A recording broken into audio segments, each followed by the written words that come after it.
Good morning everyone. ছোটি স্কুলে admission হয়েছে 10 দিন মতো হয়ে গেছে, তোমাদের সাথে শেয়ার করা হয়নি। ও এতদিন ওর পাপার সাথেই যাওয়া আসা করছিল, কারণ বাস পাসের জন্য কিছু প্রসেশন থাকে, সেগুলো ফিল করতে একটু সময় লাগছিল।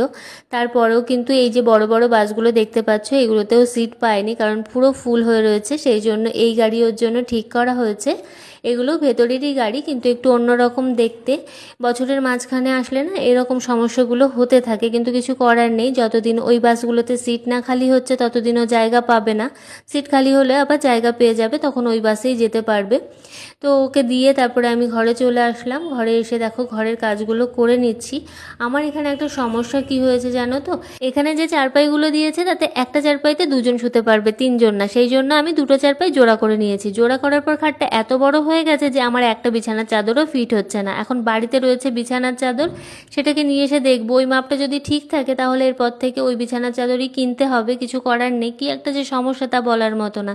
চলো টিফিন বানিয়ে রেডি হয়ে নিই, তারপরে আবার তোমাদের সাথে কথা হচ্ছে। টাটা।